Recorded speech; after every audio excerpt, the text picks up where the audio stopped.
Bom dia, irmãs, que a graça e a paz seja com todas. Amém. Vamos abrir nossas Bíblias, vamos começar. Hoje nós vamos ver a segunda parte do quinto mandamento. Vamos abrir as nossas Bíblias em Deuteronômio, capítulo 5.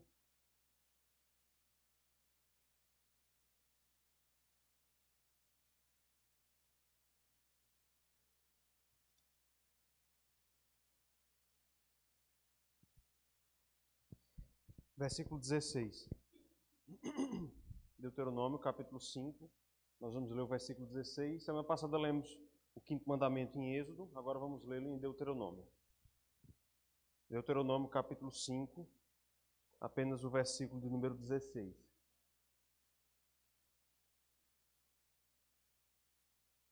Todos encontraram? Vamos ler todos juntos? Vamos lá?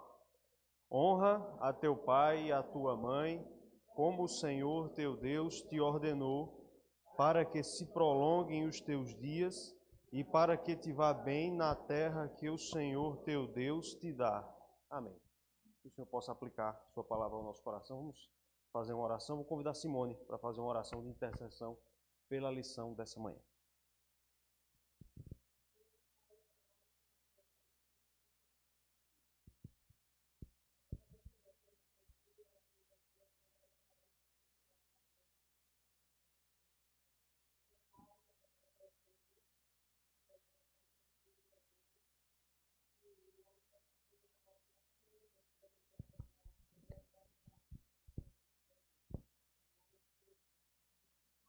Amém.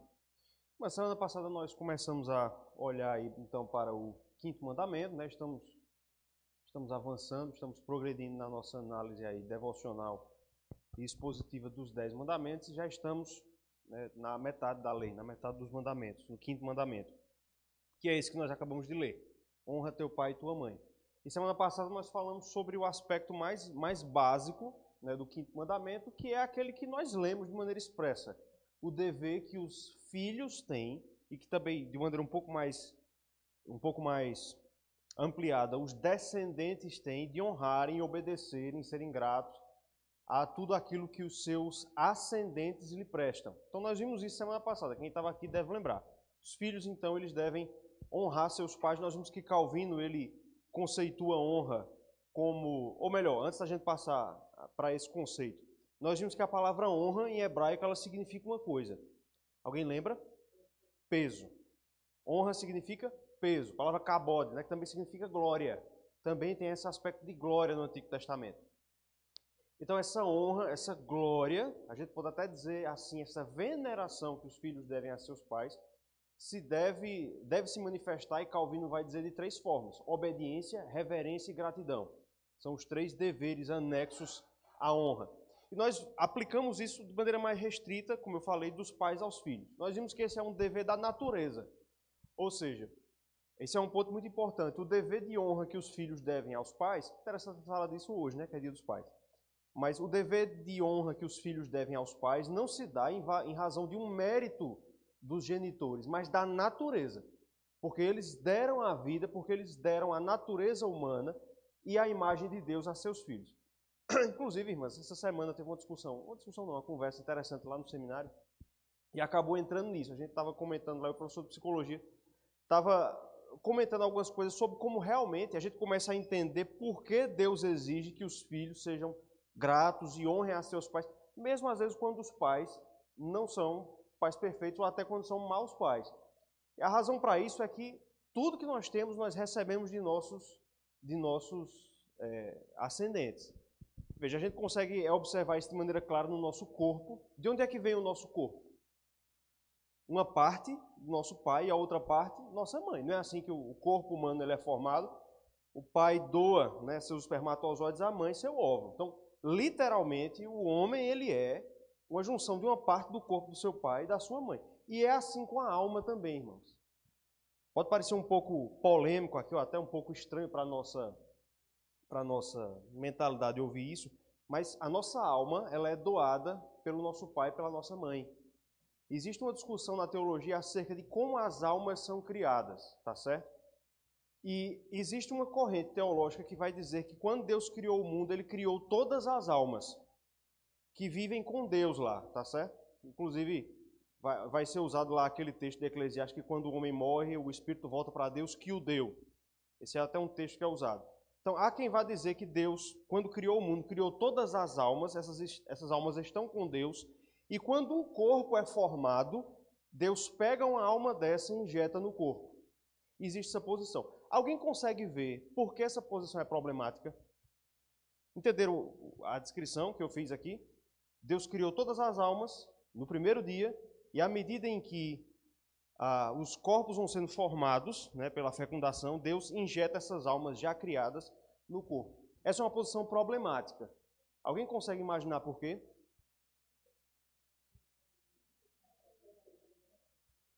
Até parece, mas não é por isso. Por que essa posição é problemática, irmãs? Porque se nós admitirmos isso, nós vamos estar admitindo que, em um sentido, nós não somos descendentes de Adão, já que nós não recebemos a alma lá de Adão. A gente recebe, nessa posição, receberia diretamente de Deus.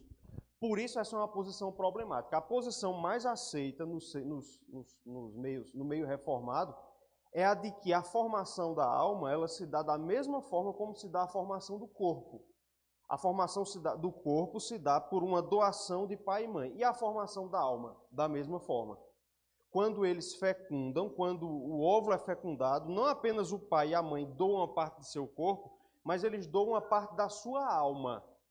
O pai doa uma parte da sua alma, a mãe doa uma parte da sua alma e uma nova alma é criada, é formada naquele momento. De modo que nós somos descendentes de nossos pais, no corpo e também na alma.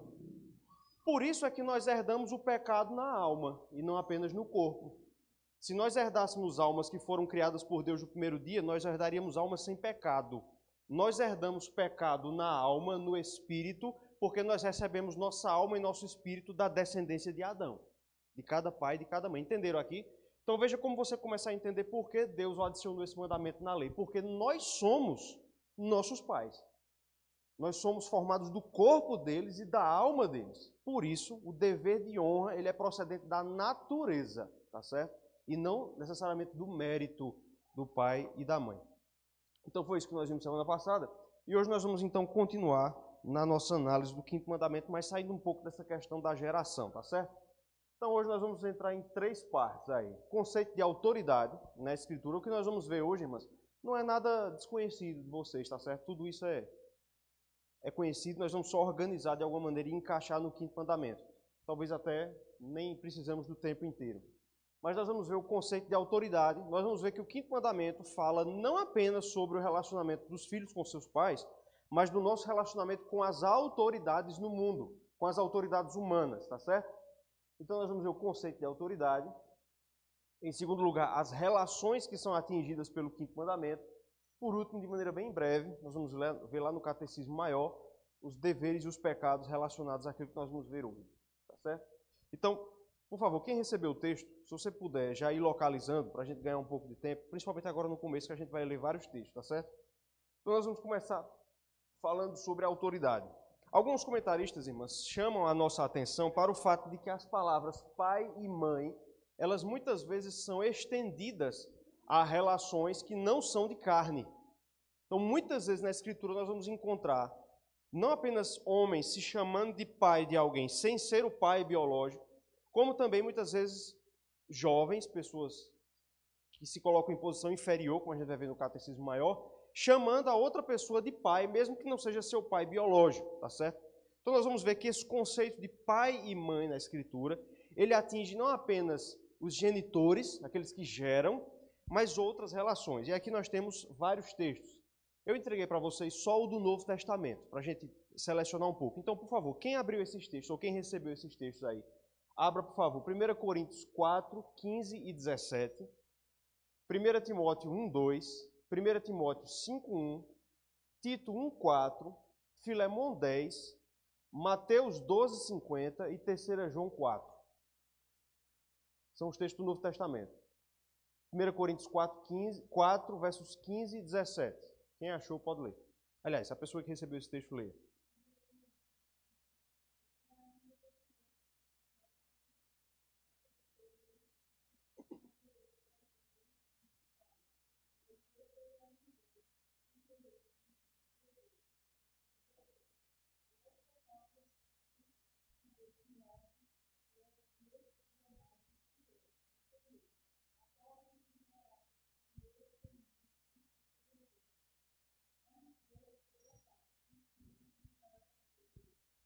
Então veja que Paulo aí se colocou como pai dos coríntios, percebeu isso no versículo 15, porque ele os gerou na carne, na fé. Não é isso que ele diz? Vos gerei na fé. Então eu sou o pai de vocês. E no verso 17 ele vai dizer que também é o pai de Timóteo, já que provavelmente Timóteo era um evangelista que servia ao apóstolo Paulo. Então Paulo não era pai biológico nem dos coríntios nem de Timóteo, mas se coloca nessa posição. Próximo texto. 1 Timóteo 1, 2.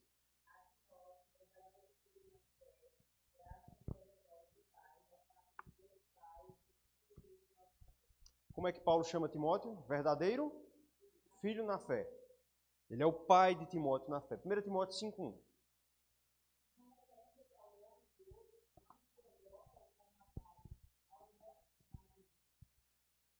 Timóteo deveria exortar os homens mais velhos como se fossem seu pai. Vejam aí. Próximo texto. Tito 1, 4.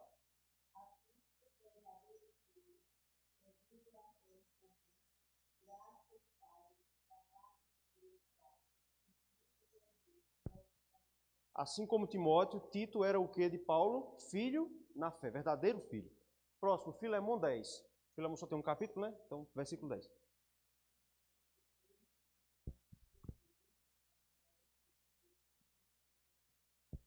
Quem mais era filho de Paulo? Onésimo. Paulo gostava de adotar o povo, né? A gente já viu no mínimo 3 aqui. Era Asaf. Onésimo. Então a gente tem vários na fé. Perfeito. Então de nome a gente já vê 3, só de Paulo aí, né?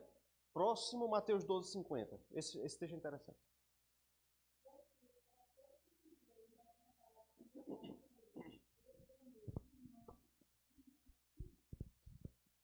Vocês lembram de qual é a referência o momento em que Jesus diz isso? Jesus está ensinando e a mãe de Jesus, Maria, e seus irmãos vão lá para detê-lo, porque ele já tinha passado um dia inteiro atendendo as pessoas em Cafarnaum.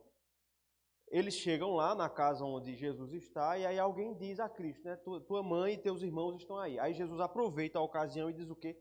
Quem faz a minha vontade, esse é meu pai, minha mãe, meus irmãos. Então Jesus mesmo estende o conceito bíblico de laços de carne para levá-lo a uma dinâmica ou a um âmbito espiritual. Próximo texto, 3 João 4, esse é o último.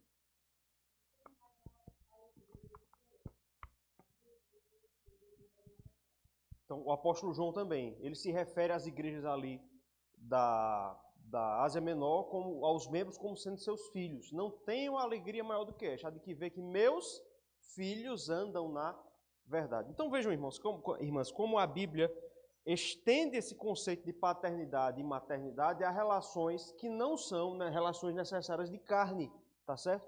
Nós vimos isso no Novo Testamento, mas é uma realidade também do Antigo Testamento. Eu não passei aqui para a gente ganhar um pouco de tempo. Mas nós vamos encontrar várias vezes isso acontecendo. Homens devotando a outros que não são seu pai de carne uma devoção, uma reverência semelhante à de pai. Por exemplo, eu coloquei ali 1 Samuel 24, verso 12. É aquele texto em que Davi tem a oportunidade de matar Saul, né? Saul entra numa caverna para aliviar o ventre, é o que o texto diz, e Davi estava lá dentro. Na saída, Davi poupa a vida de Saul, né? Na saída, Davi fala algumas coisas para Saul e uma coisa que ele vai dizer é chamar Saul de meu pai. Saul não era o pai de sangue de Davi, era sogro de Davi, não era isso? Davi era casado com Mical, filha de Saul. Mas ele fazia parte daquele clã cujo líder era o rei Saul. Ele chama Saul então de pai. A gente tem outras evidências disso. Por exemplo, em Juízes capítulo 5, verso 7, uma mulher vai ser chamada de mãe de Israel. Alguém lembra quem é? Uma juíza, Débora. Débora vai ser chamada de mãe de Israel, lá em Juízes 5, 7. Acho que em 2 Reis 5, 3, nós vamos encontrar também Eliseu chamando Elias de seu pai. Muito embora o nome é parecido, mas eles não eram pai e filho, tá certo? Quando Elias foi arrebatado, como foi que Eliseu se despediu de Elias? Meu pai, meu pai. Então, o próprio vocabulário bíblico nos mostra que honra pai e mãe não diz respeito apenas àqueles que nos geraram na carne, mas também àqueles que desenvolvem para conosco relações de autoridade para além dos laços da carne. Ficou claro até aqui? O próprio vocabulário bíblico mostra isso, tá certo? Então vejam, outras relações de autoridade fluem do quinto mandamento. Vamos abrir nossas Bíblias. Esse texto eu nem distribuí porque eu queria ler com todos. Abram aí em Efésios, a partir do verso 5, do capítulo 5, verso 33. E eu quero que vocês percebam aqui, pela leitura atenta do texto, como Paulo ele vai identificar vários deveres de honra a partir de apenas o quinto mandamento. Veja aí, Efésios capítulo 5, verso 33, até o capítulo 6, verso 8. Veja o que vai dizer. Efésios 5, a partir de 33. Não obstante, cada um de per si também ame a própria esposa como a si mesmo, e a esposa respeite o marido. Continuando. Filhos, obedecei a vossos pais no Senhor, pois isso é justo. Honra a teu pai e a tua mãe, que é o primeiro mandamento com promessa, para que te vá bem e sejas de longa vida sobre a terra. E vós, pais, não provoqueis vossos filhos a ira, mas criai-os na disciplina e na admoestação do Senhor. Quanto a vós outros, servos, obedecei a vosso Senhor segundo a carne com temor e tremor, na sinceridade do vosso coração como a Cristo, não servindo à vista como para agradar a homens, mas como servos de Cristo, fazendo de coração a vontade de Deus, servindo de boa vontade como ao Senhor e não como a homens, certos de que cada um, se fizer alguma coisa boa, receberá isso outra vez do Senhor, quer seja servo, quer livre. Então, a gente lê uma pequena perícope aqui de Efésios e percebam como Paulo ele vai tratar de vários deveres de honra aqui. Ele começou falando da esposa. A esposa deve respeitar o seu marido. Logo depois ele fala dos filhos. Filhos, obedeçam seus pais. E ele passa depois para os servos. Servos, vocês devem ser submissos, devem honrar seus senhores. E qual foi o argumento que Paulo colocou bem no meio desse texto? Versos 2 e 3 do capítulo 6. Ele colocou o quinto mandamento. Então, perceberam aqui o que eu estou mostrando? Paulo pegou um mandamento, esse mandamento que nós estamos analisando, e ele identificou vários deveres em torno dele, e não só a obediência dos filhos aos pais. Paulo encaixa aqui a submissão da esposa no casamento no quinto mandamento. Ele encaixa aqui a obediência dos filhos, obviamente, no quinto mandamento. Ele encaixa também aqui a fidelidade no trabalho dentro do quinto mandamento. Então, perceberam aqui que o quinto mandamento fala sobre mais do que simplesmente nossos deveres para com nossos pais. E aqui a gente lembra de um dos princípios que nós vimos lá na pergunta 99 do Catecismo Maior, quando nós estávamos na introdução do Decálogo ainda, e nós vimos as regras de interpretação dos mandamentos. Pergunta 99 do Catecismo Maior. Uma das regras é a regra da... Qual é a palavra que tem escrita ali? Sinédoque. Alguém lembra o que é sinédoque? Sinédoque é aquela regrinha que fala sobre tomar o todo pela parte. Sinédoque é isso, tá certo? É tomar o todo pela parte. Às vezes a Bíblia usa a técnica da sinédoque. Ela designa um dever inteiro mencionando uma de suas partes. É o que nós temos no quinto mandamento.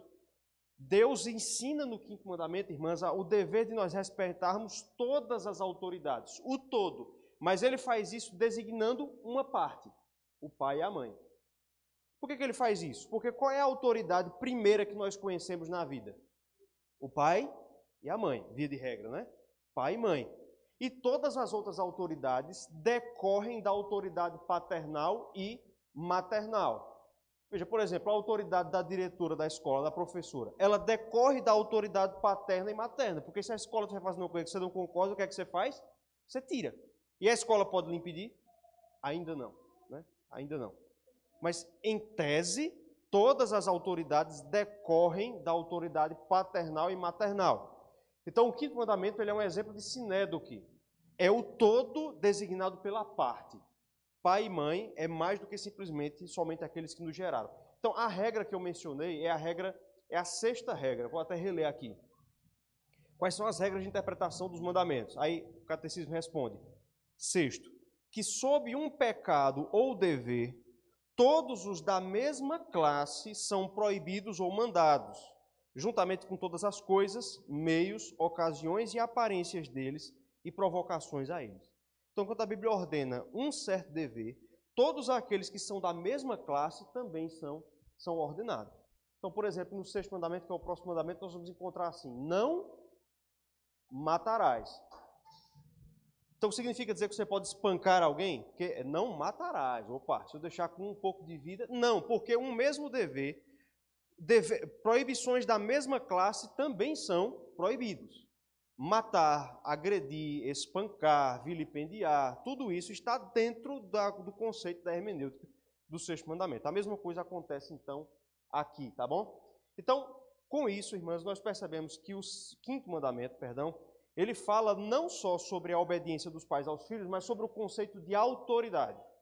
O que Deus ensina aqui no quinto mandamento é o dever que nós temos de respeitar as autoridades em todos os âmbitos da vida. E aí, o que é a autoridade? Quem define isso é o Joachim Duma, no seu comentário dos 10 mandamentos. Ele diz assim: autoridade é a autorização para o uso apropriado do poder. Vamos ler junto?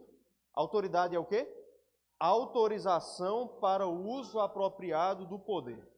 Então vejam bem, aqui a gente tem alguns elementos interessantes do conceito de autoridade. Primeiro, ela não é nata, ela é dada. Perceba que ele diz que é a autorização. Isso significa dizer, irmãs, que a nossa confissão de fé no capítulo sobre o magistrado civil, ele vai dizer isso. No inciso 1, ele vai dizer que Deus, o Rei e Senhor do universo, aí ele vai dizer, constituiu magistrados. Ou seja, toda autoridade é delegada a partir de quem? De Deus, que é o detentor de toda a autoridade.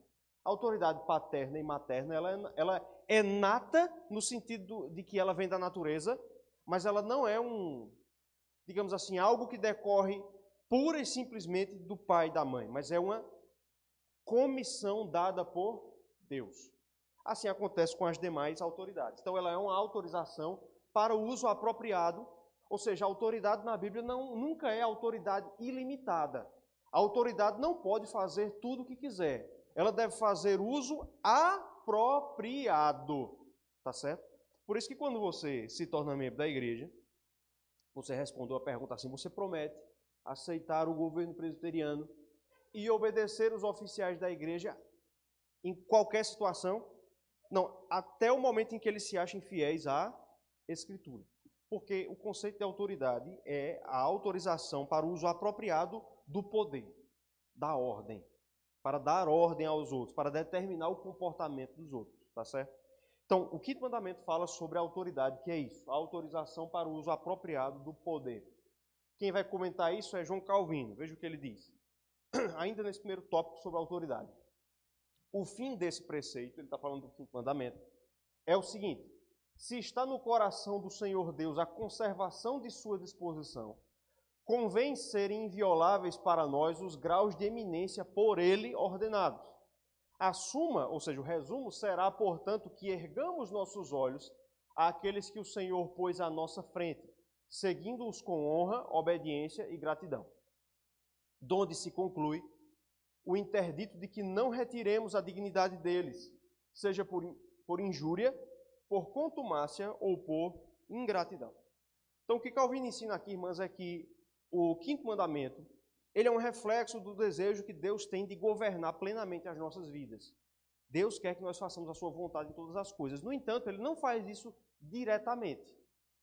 Ele não faz isso, via de regra, determinando de maneira direta aquilo que nós devemos fazer. Mas ele faz isso constituindo no mundo, na terra, autoridades humanas. E essas autoridades nos guiam no cumprimento do dever da vontade de Deus. Então, por exemplo, a criança, como ela faz a vontade de Deus? Fazendo a vontade dos seus pais, que são a eminência constituída por Deus sobre a vida deles. Então, esse é o propósito do mandamento, é o fundamento dele, a tutela da autoridade. Até aqui, irmãs, tudo claro? Está dando para entender? Então, nós já alargamos aqui o conceito de autoridade, de pai e mãe. A gente vai ver até isso de maneira cultural, né? No quinto mandamento, para além de simplesmente o pai e a mãe de carne, né? Então, quais são as relações que são atingidas pelo quinto mandamento? Quem vai responder isso é o nosso catecismo maior. Ele pergunta o seguinte: o que significam as palavras pai e mãe no quinto mandamento? O catecismo maior pergunta: o que é que significa as palavras pai e mãe no quinto mandamento? A resposta: vamos ler junto? As palavras pai e mãe no quinto mandamento significam não apenas os pais naturais, mas todos os superiores em idade e dons, e especialmente todos aqueles que, por ordenança de Deus, têm autoridade sobre nós, seja na família, na igreja ou no Estado.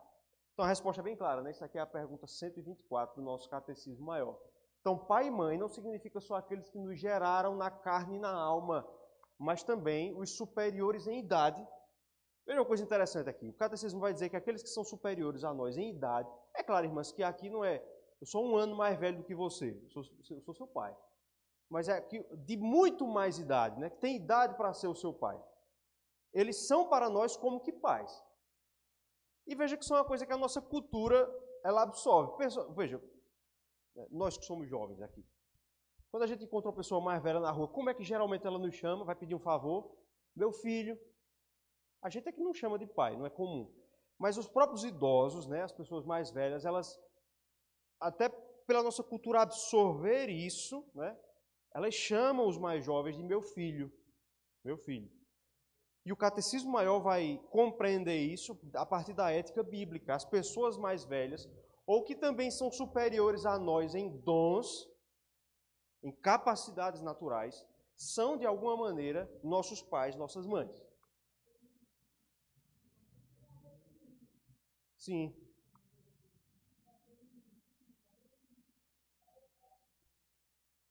Exatamente. E por outro lado, isso faz também com que nós acabemos, por ser devedores, de alguma espécie de honra a eles, semelhante à dos pais. Obviamente, irmãs, a honra que eu devo a meus pais na carne não é a mesma que eu devo a uma pessoa mais velha que eu encontro na rua. As expressões serão levemente diferentes, mas o princípio é o mesmo, tá certo? O conceito de autoridade. Então, quais são as relações de autoridade na vida humana segundo a Bíblia? E aqui, irmãs, o Catecismo Maior ele falou de família, igreja e Estado. Nós não vamos tratar do Estado hoje, porque eu quero fazer um estudo, um ou dois estudos especiais sobre isso, domingo que vem e talvez de domingo que vem a 15. Então hoje nós vamos falar de 3 esferas, mencionar aqui algumas coisas, que são as autoridades na família, na sociedade como um todo e na igreja. A gente deixa o Estado para um momento posterior, que é com que a gente vai provavelmente terminar a análise do 5º mandamento, tá certo? Então, em primeiro lugar, nós temos autoridades na família. E qual é a primeira autoridade na família? É a relação marido-mulher. Nem coloquei nenhum texto aí, porque nós já sabemos disso, né? Não, já é um tema muito trabalhado, nem vejo necessidade da gente trabalhar tanto isso. Mas veja, a submissão da esposa a seu marido, como a gente viu lá no texto, deflui também do 5º mandamento. E perceba, em um certo sentido, o marido é o pai da sua esposa. Não no sentido carnal, porque isso seria incesto, obviamente. Mas ele é detentor de autoridade na relação marital. Quem lidera não é a esposa, é o esposo.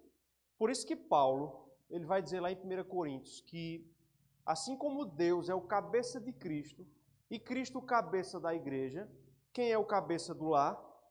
O marido. Então é a mesma relação. Veja, assim como Deus é o pai de Cristo, Deus Pai é o pai de Cristo, nesse sentido da autoridade, o esposo é o pai da sua esposa. E ela lhe deve submissão, respeito e honra, tá certo? Obviamente, irmãs, vejam, é importante a gente dizer uma coisa. O 5º mandamento também fala sobre o dever do líder para com o liderado. No Catecismo Maior você encontra isso. Vai ter 3 perguntas que vai perguntar assim: quais são os deveres dos inferiores para com os superiores? Aí ele responde. Aí ele vai perguntar: quais são os deveres dos superiores para com os inferiores? O 5º mandamento também fala disso, tá certo? A gente não vai enfocar tanto isso, mas também fala disso. E ainda tem outra pergunta. O Catecismo Maior pergunta assim: quais são os deveres dos iguais para com os iguais? Isso também é objeto da ética do 5º mandamento. Mas como a gente vai restringir um pouco mais aqui, nós não vamos entrar nisso. Pode falar, Natália.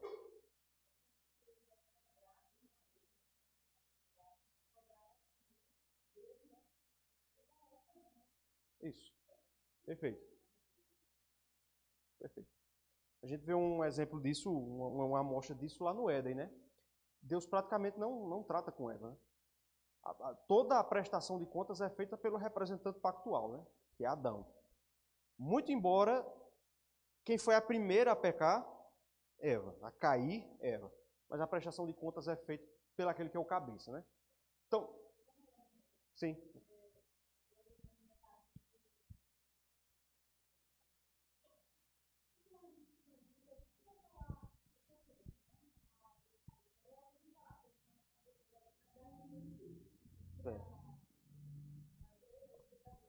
É.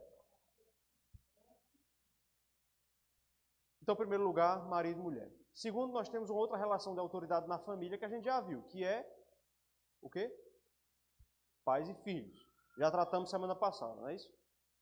E nós temos uma terceira autoridade de relação de autoridade na família, que são responsáveis pelos menores. Então, aqui, por exemplo, nós temos situações, que até você, Variano perguntou semana passada, situações que fogem a esse padrão de os filhos serem criados por seus pais. Então, por exemplo, netos que são criados pelos avós, entra nessa categoria aqui. Pais adotivos, né, aqueles que criam pessoas que não foram geradas biologicamente por eles. E até mesmo em situações cotidianas que nós experimentamos, né? Você que é pai e mãe, você que é mãe ou você que é pai, né? Já passou por isso. Você precisa viajar ou vai jantar fora com a esposa, aí deixa os filhos na casa de alguém, né? Qual é o recado que você dá ao menino antes de sair? Obedeça. Obedeça. Percebam, tem uns princípios interessantes aqui. Nesse momento, você delegou parte da sua autoridade materna àquele que está exercendo os cuidados, né? Isso obedeça vovó, tio fulano. Então, essas relações que fogem desse modo padronizado também vão entrar aqui. E tem um texto que fala sobre isso, que é Gálatas 4, 1 e 2. Quem está com esse texto, abre e lê, por favor.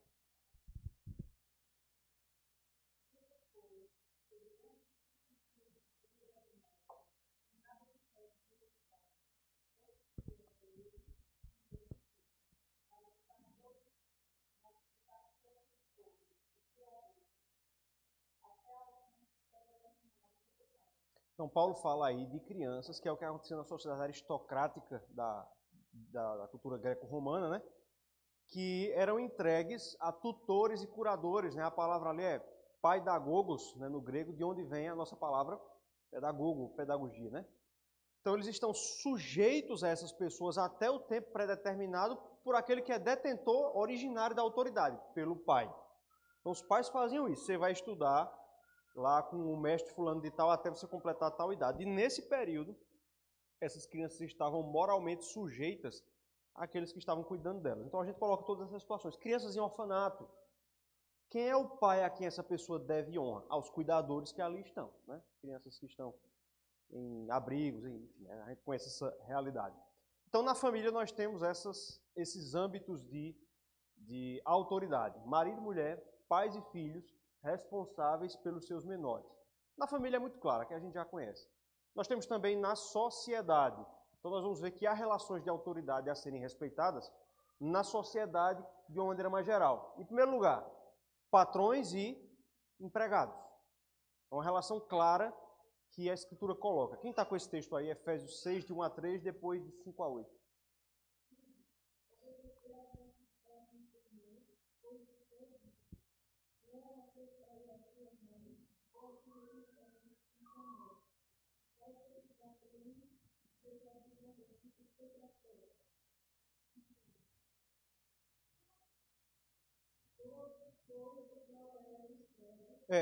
Versículos de 5 a 8 agora, capítulo 6 ainda.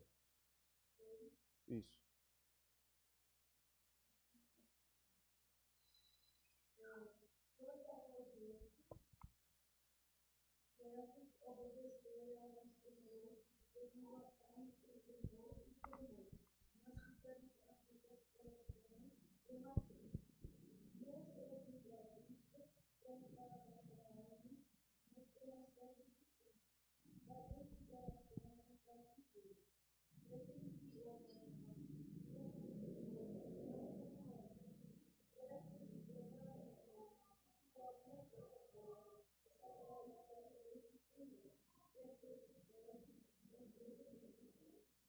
Isso.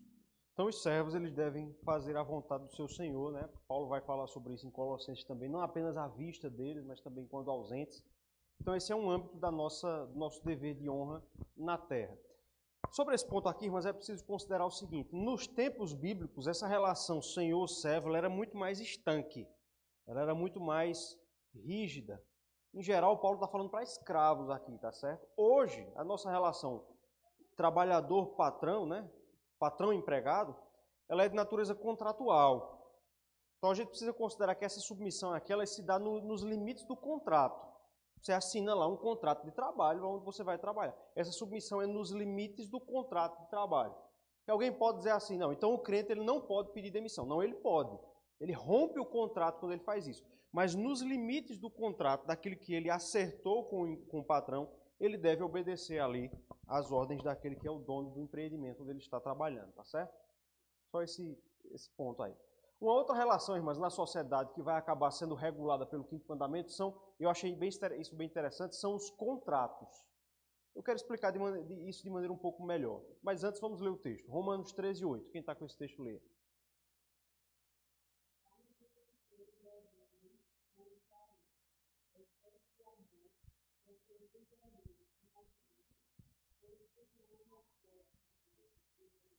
Isso. Veja, irmãs, por que o quinto mandamento ele acaba falando sobre o nosso dever de honrar acordos, honrar contratos? Porque um contrato é um acordo de natureza bilateral. Quando nós firmamos um contrato, pode ser até mesmo verbal, nós assumimos uma obrigação, e a palavra jurídica é essa mesmo, uma obrigação para com a pessoa, e a outra pessoa para conosco. De modo que quando nós firmamos um acordo, um contrato com alguém, aquela pessoa, a pessoa com quem nós contratamos, se torna nosso pai quanto àquela obrigação. Então veja, por exemplo, imaginemos que você financia uma casa, por exemplo. Você compra uma casa. E acontece muito isso. Chega o financiamento é de construção, acontece muito isso, as pessoas financiam a construção de uma casa, e quando chega a data da entrega da casa, a casa não está pronta. Chove de processo sobre esse tipo de coisa. Né?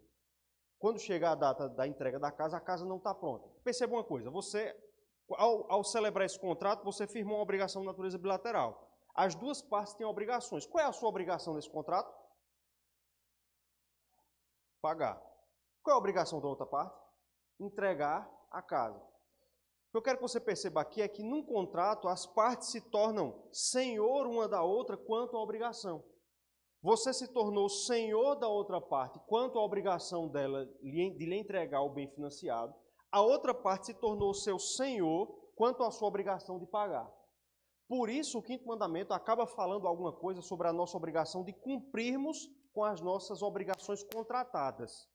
Se você financia algo, vai entrar no oitavo mandamento também, né, que é não furtarás. Mas se você se compromete a algo, se você diz, vou lhe entregar isso dia tal, você deve fazer isso. Porque se você não fizer, você descumpre uma obrigação para com outra pessoa. Por isso é que, vocês vão lembrar disso, nos tempos bíblicos, o que era que acontecia com a pessoa se ela não pagasse uma dívida? Não.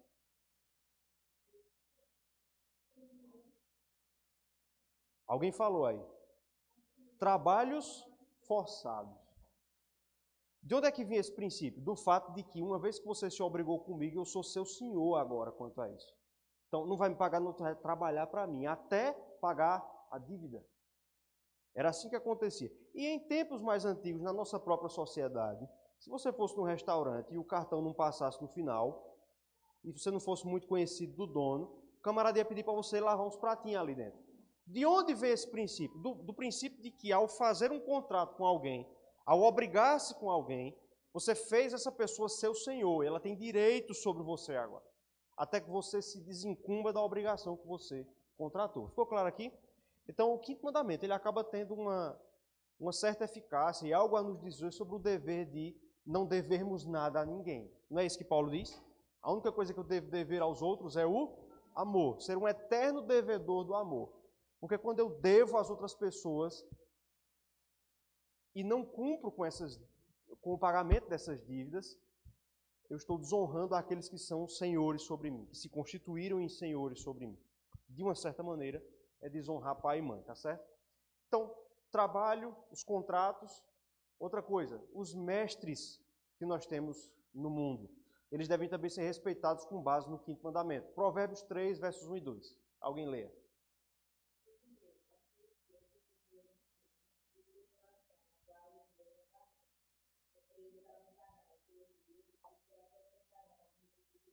Isso. Isso é Provérbios, né? Provérbios foi escrito por Salomão como um livro para a instrução dos próximos reis, né? De Roboão, em primeiro lugar, e dos próximos reis que viriam em Israel ou em Judá, né? E aí Salomão diz isso: ouça a minha instrução. E nós vimos que o quinto mandamento, a interpretação que o Catecismo Maior dá para o quinto mandamento é que pai e mãe também significam aqueles que são superiores a nós em idade e dons. Então, pessoas mais experientes, pessoas mais velhas, com mais experiência de vida e também com mais expertise, né, naquilo que nós fazemos, que, portanto, são para nós mestres, devem ser por nós ouvidos e respeitados com base no quinto mandamento. Mas o quinto mandamento fala sobre coisas que nós sabemos de maneira intuitiva, sobre o dever de ouvir os mais velhos, de ouvir os conselhos dos anciãos, de ouvir aqueles que conhecem mais sobre a Escritura do que nós, os pastores, os presbíteros, que a gente vai ver isso mais de maneira mais clara na parte da igreja, sobre o dever de nós respeitarmos aqueles que são mais antigos do que nós em nossa profissão, observarmos seus conselhos, a sua sabedoria naquilo que nós fazemos. Em outras palavras, o Joachim Duma vai dizer que o quinto mandamento, ele fala sobre o dever de nós sermos respeitosos para com a tradição, de nós sermos pessoas que ouvem aquilo que os mais experientes têm a nos transmitir, e não alguém, como geralmente acontece com os jovens, que pensa que sabe tudo. Adolescente não geralmente é assim? Ele sabe de tudo. Ele não precisa ouvir a sabedoria que vem dos mais velhos, a tradição. Não, ele vai reinventar o mundo, fazer todas as coisas conforme a sua experiência de 12 anos de idade, até ele dar com os burros na água, né? E fazer tudo errado. Então, o quinto mandamento tem a nos falar sobre isso, sobre observarmos e ouvirmos os mestres da nossa sociedade. Infelizmente, irmãs, me permita aqui fazer um comentário. A nossa sociedade, a nossa cultura, ela tem perdido muito isso, né? Provérbios vai dizer que o jovem não deve andar com outro jovem, né? Isso não é uma proibição absoluta, né? Não está proibindo que tenha UPA na igreja, né? Mas Salomão nos diz algo interessante, irmãs. A fonte da sabedoria para o jovem não está naqueles que têm a mesma idade que ele, mas está naqueles que são mais velhos do que ele, naqueles que são mais experientes do que ele. E, infelizmente, a nossa cultura perdeu essa coisa que havia em sociedades e culturas anteriores, de os mais novos andarem com os mais velhos, aprenderem com os mais velhos, conviverem com eles. Infelizmente, e muitas vezes isso é replicado na igreja, em muitas igrejas locais. Até mesmo na igreja, irmãos, nós vamos perceber uma excessiva setorização das idades. Então, os jovens sentam e ficam entre eles, e não convivem com os velhos, e não conversam com os mais velhos, e não visitam os mais velhos, e não sabem o que é que se passa. Eles vivem o gueto deles, a igreja dentro da igreja, tá certo? E o resultado disso é que nunca se obtém experiência de nada, tá certo? Então, os jovens devem aprender com os mais velhos, tá certo? Abrindo um pouco o coração aqui, eu não sou muito fazer isso. Mas agora dia 3 de julho, eu completei 7 anos de presbiterato. A gente consegue ir vendo esses ensinamentos e percebendo como isso de fato é eficaz na vida prática, porque eu não consigo nem comparar quando eu entrei e agora. E muito disso se dá pelo privilégio de conviver com um Valdeci da vida, aprender. No começo você é impetuoso, você quer fazer tudo de uma vez, e aí o mais velho sempre tem o pé no freio. E você vai aprendendo com o tempo, com a convivência com os mais velhos, no presbitério, com aqueles que já vieram antes. Então a igreja deve ser calcada nesse princípio, tá certo? De os mais jovens andando com os mais velhos, tendo prazer de fazer isso, tá bom? Nós vemos esse exemplo na Bíblia, né? Eliseu andou com Elias. Ele não andou com o profeta jovem, andou com Elias. Timóteo, Tito, eles andavam com Paulo. Então o princípio é esse, tá certo? Que o discipulado, ou discipulando, sempre tenha um mestre a lhe ensinar. Tem um livro do Jonas Madureira.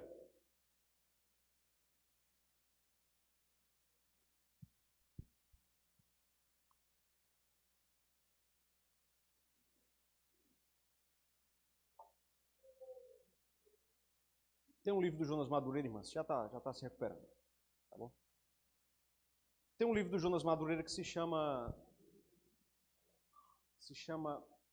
Discipulado. Eu esqueci agora o nome, mas ele vai trabalhar esse princípio de que o discipulado ele é mimético, ele é baseado na imitação, tá certo? Isso deve ser observado por nós. Então nós já vimos algumas autoridades aí então na sociedade, né? Patrões empregados, contratos, mestres e também pessoas mais velhas, que acaba entrando no ponto anterior, também devem ser objeto da nossa honra. Levítico 19:32, quem está com esse texto?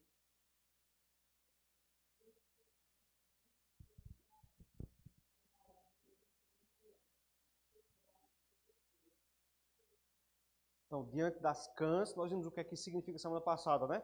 Cãs significam cabelos brancos. Diante delas te levantarás. Você vai demonstrar honra para com os mais velhos, tá bom? E vai temer o Senhor teu Deus. Então, nós já vimos as autoridades na família, na sociedade, e aí, por hoje, ficam as autoridades na igreja, tá certo? Então, irmãs, a Escritura vai nos ensinar que a igreja recebeu de Deus poder. Quem está com esse texto aí, abra e leia os dois textos aí. Mateus 16:19 e Mateus 18:18.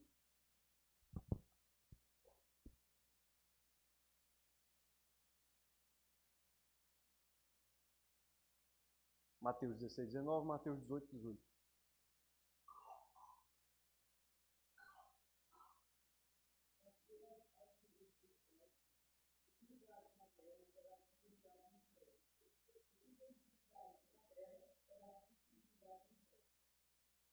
Esse foi 16:19, né? 18:18.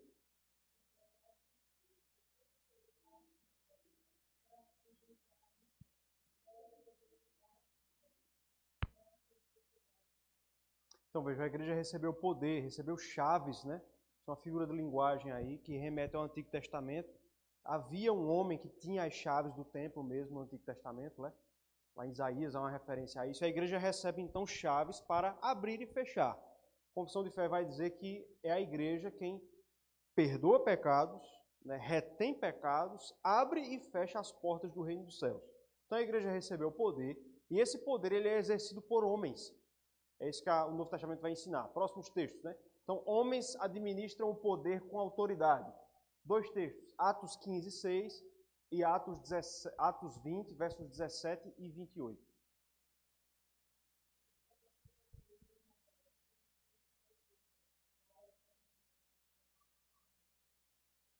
Isso. Agora 20, versos 17 e 28.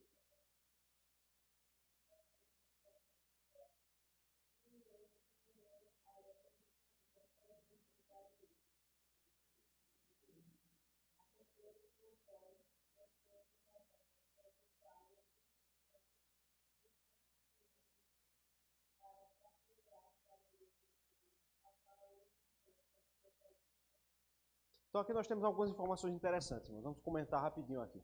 Quando houve uma polêmica na igreja primitiva ali, quanto à observância de ritos judaicos, a igreja se reuniu num primeiro concílio ecumênico. E aí Atos 15, verso 6, vai dizer que se reuniram nesse concílio os apóstolos e os presbíteros. Então os presbíteros foram aqueles homens inicialmente constituídos pelos apóstolos para substituírem os apóstolos quanto ao pastoreio da igreja. Esses homens são chamados de pastores, a gente viu o texto aí de Atos, capítulo 20, versos 17 e 28. Paulo está reunido com os presbíteros, com esses homens de Éfeso, ele está na cidade de Mileto, ele se reúne com o conselho, vamos dizer assim, da cidade de Éfeso, e ele vai dizer que, é interessante que esse texto, Paulo vai chamar os presbíteros de bispos, Deus os constituiu bispos, aí ele vai dizer mais na frente, para pastoreardes a igreja. Essas três palavras, irmãs, elas são sinônimos na Bíblia. Pastor, presbítero e bispo. Tá certo? Por isso que o nosso governo ele não é episcopal. Porque o governo episcopal entende que bispo é um ofício distinto do presbítero. Tá certo? Então, você teria bispo, presbíteros. Não é assim que a igreja presbiteriana lê a Escritura. Nós vemos apenas um ofício quanto ao pastoreio sendo constituído pelos apóstolos, o de presbítero. Então, sendo um pouco mais específico, qual é o nome do ofício? Presbítero. Tá certo? A palavra grega presbiteros, que é a tradução da palavra ancião no grego. Qual é o título que o presbítero recebe? Bispo.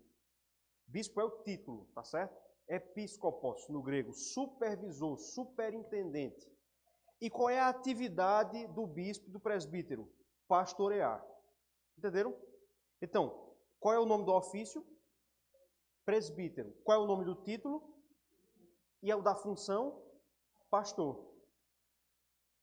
Pastor é um título afetivo em razão da função que a pessoa exerce.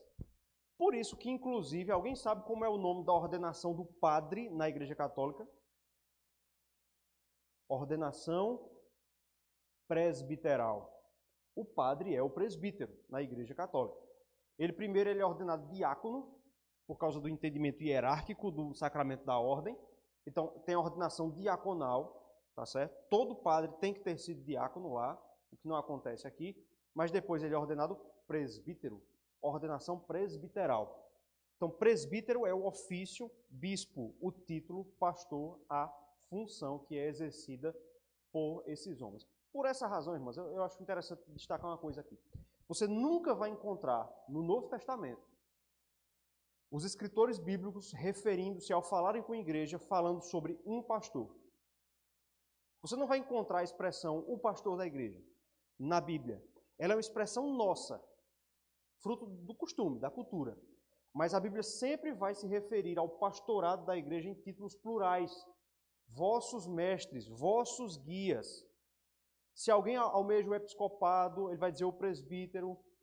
Então, nunca vai aparecer de maneira singular, mas sempre plural. O governo e o pastoreio de uma igreja local, ele é exercido de maneira plural. A rigor, a igreja tem tantos pastores quanto houver presbíteros nela, e não apenas um.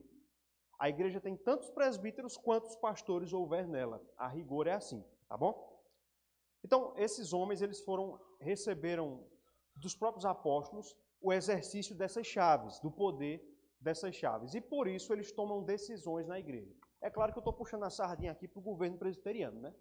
Mas congregacionais vão ler de forma diferente. Mas a Escritura mostra que os presbíteros eles tomam então decisões. Atos 15 e 22. E depois Mateus 18, 17.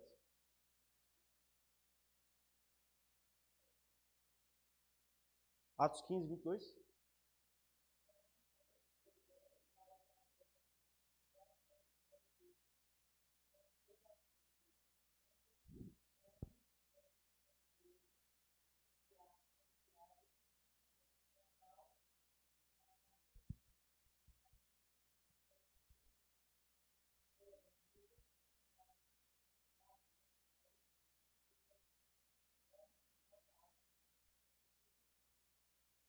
Então a decisão foi tomada pelos apóstolos e os presbíteros. Pareceu bem aos apóstolos e aos presbíteros.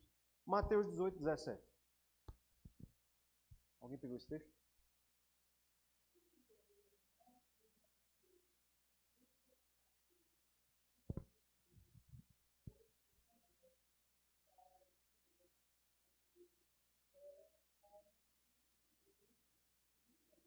Isso. Então a igreja também toma decisões quanto à excomunhão. E a gente vai ter também 1 Pedro 5, versos de 1 a 4, que eu vou ler aqui. Vejam como o que eu falei agora há pouco vai aparecer aqui. Rogo, pois, aos presbíteros, plural, aos presbíteros, que há entre vós, eu, presbítero como eles, Pedro falando, e testemunha dos sofrimentos de Cristo, e ainda coparticipante da glória que há de ser revelada. Pastoreai, veja, o presbítero deve pastorear. Ofício, função. Pastoreai o rebanho de Deus que há entre vós, não por constrangimento, mas espontaneamente como Deus quer, nem por sorte da ganância, mas de boa vontade. Eu queria que você prestasse atenção no que diz o verso 3. Nem como dominadores dos que vos foram confiados, antes tornando-vos modelos do rebanho. Então Pedro disse, o presbítero ele não deve governar, ele não deve pastorear como dominador. O que é que a gente consegue entrever aí? Que os presbíteros já tinham poder de decisão. Tanto é que Pedro precisa advertir, não queira ser dominador sobre o povo. Não queira ser um déspota na igreja. Então a gente consegue entrever que o governo das igrejas primitivas era um governo dos presbíteros. Era um governo presbiteriano, tá certo? Então esses homens, os pastores, presbíteros, tomam decisões na igreja, com autoridade, tá certo? Manuseando essas chaves. E por isso, e esse é o ponto que eu queria chegar, eles merecem, portanto, respeito e submissão, porém apenas no Senhor. Vamos ler esses textos? 1 Pedro 5,5, quem está com esse texto? E a outra pessoa é Hebreus 13, versos 7 e 17.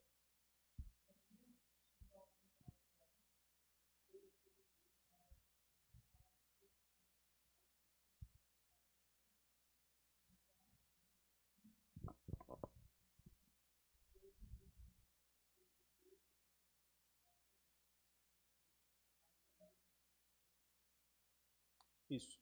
Pedro diz aqui que os jovens devem ser submissos aos que são mais velhos.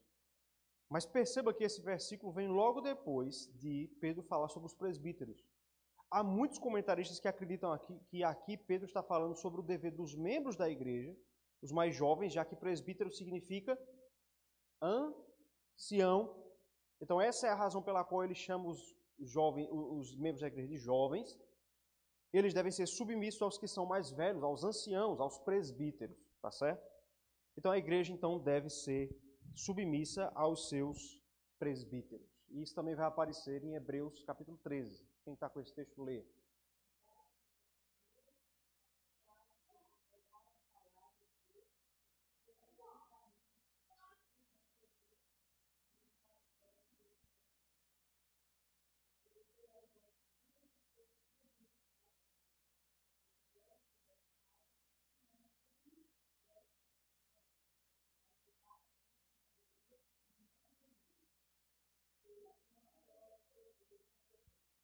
Isso. Então perceba aqui novamente tudo que nós temos dito. O caráter plural. Lembrai-vos dos vossos guias.